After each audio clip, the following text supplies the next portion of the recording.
Assalamualaikum warahmatullahi wabarakatuh. Bersama Bu Aulia Ramawati, kita akan membahas mata pelajaran Al-Quran Hadis kelas 7 bab 1 tentang kujadikan Al-Quran Hadis sebagai pedoman hidupku. Baik, di part pertama anak-anak sudah belajar tentang Al-Quran, sudah mengenal lebih dekat dengan Al-Quran. Nah, di bab 2 ini, di part 2 ini, kita akan mengenal lebih dekat tentang hadis.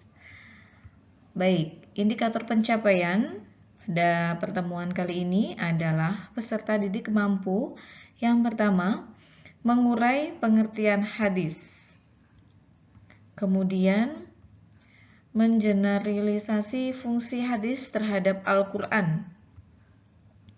Dan yang terakhir, anak-anak diharapkan mampu menganalisis contoh fungsi hadis terhadap Al-Quran.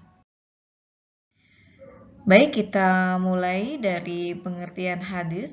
Pengertian hadis dibagi dua. Yang pertama, secara bahasa. Hadis secara bahasa adalah baru. Bisa juga diartikan dengan tidak lama. Atau hadis bisa berarti ucapan dan juga sebuah cerita. Hadis berasal dari kata hadasa.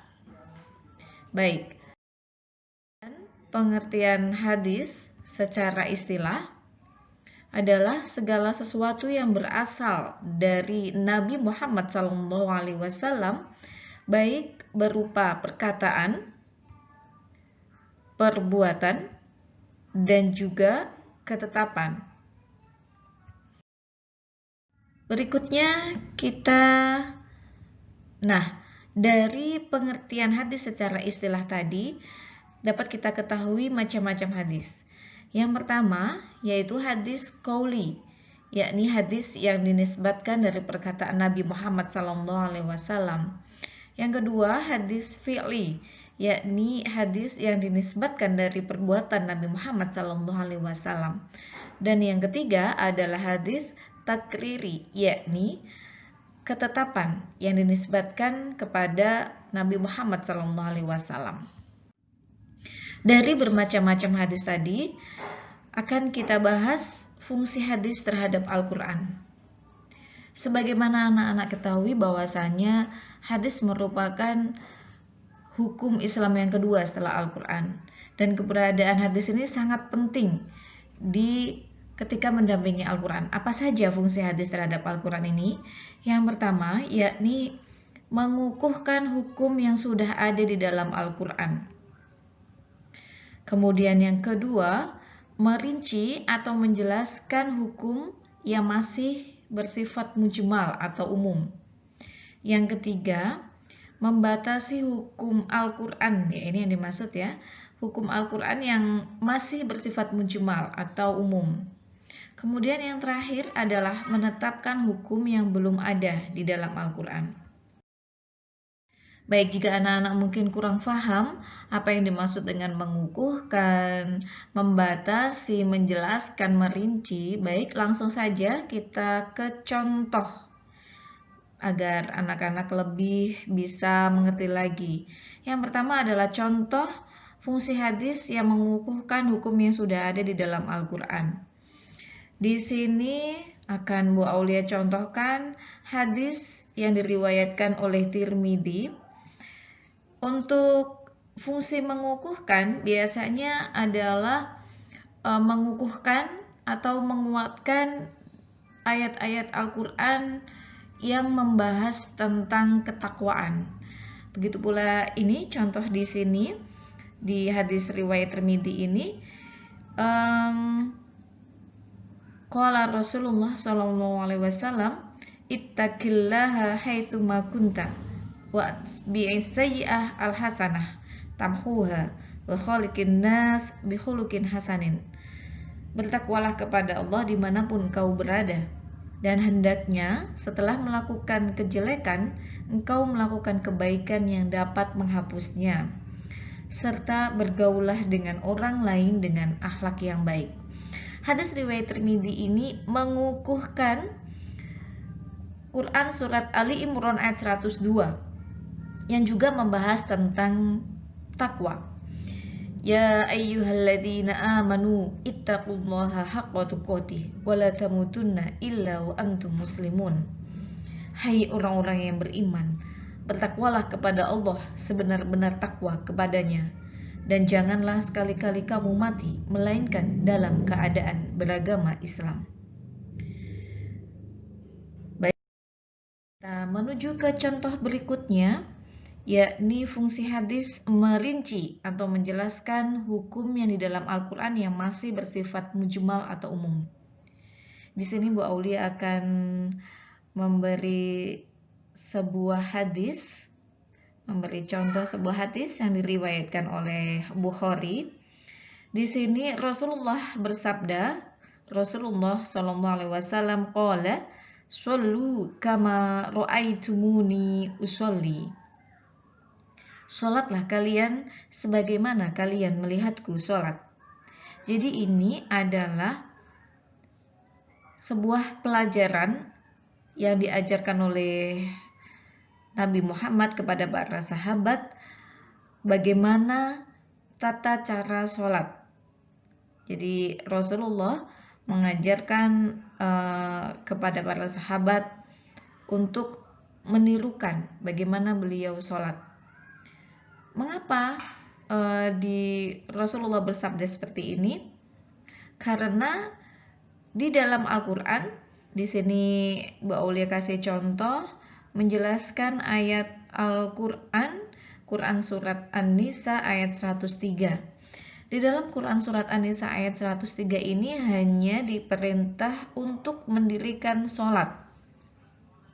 Tetapi di dalam ayat ini tidak diajarkan bagaimana sholat yang betul, kapan harus memulai dengan takbiratul ihram, kapan harus mengangkat tangan, kapan harus duduk, kapan harus sujud, dan seterusnya. Nah, ini dijelaskan atau dirinci oleh hadis yang di sini Bu Aulia contohkan dengan hadis riwayat Bukhari untuk menirukan sholat, menirukan gerakan Rasulullah ketika sholat.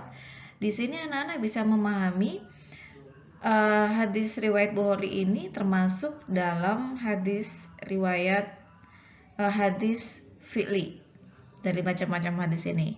Yakni oleh kalian lihat lagi bahwasanya hadis fi'li adalah hadis yang dinisbatkan kepada perbuatan Nabi Muhammad SAW. Baik, kita contoh fungsi hadis yang ketiga adalah fungsi hadis membatasi hukum yang masih bersifat mujmal atau umum. Di sini ada hadis riwayat Abu Daud yang membatasi hukum yang ada di dalam Quran surat Al-Jumu'ah ayat 9. Diceritakan atau diberitakan di dalam Quran surat Al-Jumu'ah ayat 9 bahwasanya Allah mewajibkan kepada seluruh umat Islam untuk menunaikan sholat Jumat. Di sini hukumnya masih bersifat umum atau masih bersifat mujmal, diwajibkan untuk seluruh umat Islam. Nah, ternyata kemudian dibatasi oleh hadis riwayat Abu Daud yang menjelaskan bahwasanya tidak semua umat Islam wajib menunaikan sholat Jumat. Nah, siapa sajakah yang tidak wajib menunaikan sholat Jumat tersebut? Di sini ada 4, yaitu hamba sahaya, abdun mamlukun, kemudian ada imro'atun, seorang wanita, ausobiyun atau bayi atau anak kecil, dan yang terakhir mariudun, orang sakit. Baik, fungsi hadis yang terakhir adalah menetapkan hukum yang belum ada di dalam Al-Quran. Di sini contoh hanya ada hadis ya, karena di sini artinya hadis ini menjelaskan atau menetapkan hukum yang memang belum ada di dalam Al-Quran, yakni hukum tentang haramnya memakan binatang buas yang bertaring. Di dalam Al-Quran tidak menjelaskan tentang hukum memakan binatang buas yang bertaring. Nah, di hadis inilah yang diriwayatkan oleh Muslim yang menetapkan atau menjelaskan bahwasanya memakan binatang buas yang bertaring adalah haram. Baik anak-anak, kita sampai kepada kesimpulan. Kesimpulan ini adalah menjawab indikator pencapaian yang telah kita sebutkan tadi di awal. Yang pertama adalah peserta didik mampu mengurai tentang definisi hadis. Nah, di part 1 anak-anak sudah mengenal lebih dekat dengan Al-Quran, di part 2 ini anak-anak sudah mengenal lebih dekat dengan hadis, sehingga dapat ditarik sebuah kesimpulan bahwasanya ada perbedaan yang signifikan antara Al-Quran dan hadis. Yakni Al-Quran itu berasal dari Allah, sedangkan hadis dinisbatkan atau berasal dari Rasulullah. Ini sudah dua perbedaan yang jelas berbeda antara Al-Quran dan hadis. Nah, di indikator yang kedua diharapkan anak-anak mampu mengeneralisasi fungsi-fungsi hadis terhadap Al-Quran. Di sini dapat kita simpulkan bahwasanya fungsi hadis setelah kita pelajari setelah kita pelajari fungsi hadis tadi yang 4 itu, ternyata sangat jelas, semakin memperjelas kedudukan hadis sebagai dasar hukum Islam yang kedua setelah Al-Quran. Jadi tidak bisa dipisahkan antara hadis dan Al-Quran ini. Hadis sebagai penjelas, sebagai penentu hukum yang belum ada, juga sebagai perinci, juga sebagai pengukuh terhadap Al-Quran. Jadi tidak bisa dipisahkan antara hadis dan Al-Quran. Nah, yang ketiga di indikator pencapaian diharapkan anak-anak mampu untuk menganalisis contoh-contoh daripada fungsi hadis. Nah, setelah kita pelajari contoh-contoh fungsi hadis tadi, dapat disimpulkan bahwasanya contoh-contoh tersebut menunjukkan sebuah pesan tersirat, menunjukkan sebuah benang merah bahwasanya hadis ini merupakan realisasi daripada Al-Quran. Jadi Al-Quran itu tidak hanya sekedar kitab, tidak hanya sekedar buku, tidak hanya sekedar bacaan, tetapi Al-Quran ini bisa direalisasi dalam kehidupan sehari-hari. Nah, Rasulullah inilah yang membuktikan bahwasanya Al-Quran bisa diaplikasikan, bisa dilaksanakan dalam kehidupan sehari-hari, menjadi akhlak sehari-hari, dan akhirnya menjadi sebuah hadis, menjadi pelajaran bagi kita, bagi umat Rasulullah untuk berpegang teguh terhadap Al-Quran dan juga hadis tentunya. Baik, anak-anak, cukup sekian materi part 2 di bab 1 ini. Semoga bermanfaat. Anak-anak silakan bertanya di kolom komentar kira-kira mana yang belum difahamin. Nanti insya Allah akan Bu Aulia bantu jawab. Terima kasih. Wassalamualaikum warahmatullahi wabarakatuh.